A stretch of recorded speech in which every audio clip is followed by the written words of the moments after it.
In May 1999, a 29-year-old Swedish medical student named Anna Bågenholm was skiing with friends down a frozen mountain stream in Narvik, Norway.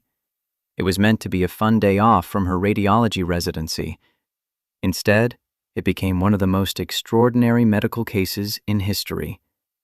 Anna lost her footing on the ice and fell headfirst into a gap in the frozen stream. Her skis became wedged against rocks beneath the surface, trapping her upside down under a thick sheet of ice. Only a small air pocket kept her breathing. Her friends could see her, but couldn't pull her free.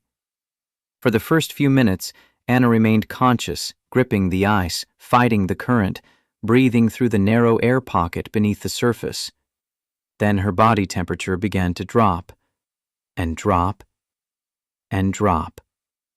After about 40 minutes, she lost consciousness entirely. Her friends worked desperately to free her, unable to break through the ice for a full 80 minutes. When rescue teams finally arrived and pulled her from the water, Anna had no pulse, no breathing, no detectable heartbeat. By every clinical measure, she was dead. Her body temperature had dropped to 13.7 degrees Celsius, the lowest core body temperature ever recorded in a human being who survived. For context, normal human body temperature is around 37 degrees. Anna's body had cooled by nearly 24 degrees. Here is where the science becomes extraordinary. Doctors who study extreme hypothermia describe a phenomenon that seems to defy common sense.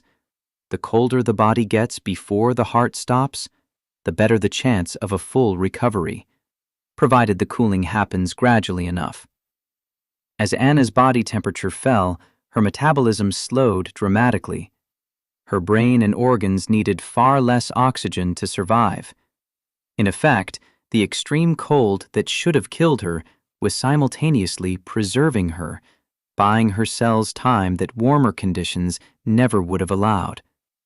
This is sometimes summarized by emergency physicians in a single phrase: nobody is dead until they are warm and dead. A body in deep hypothermia can display every clinical sign of death: no pulse, no breathing, fixed pupils, and still, in rare cases, be brought back. Anna was airlifted to Tromsø University Hospital. There, a team of more than 100 doctors, nurses, and specialists began one of the most delicate medical procedures imaginable: warming a person back to life without destroying the fragile balance the cold had created. Warming too quickly can be catastrophic.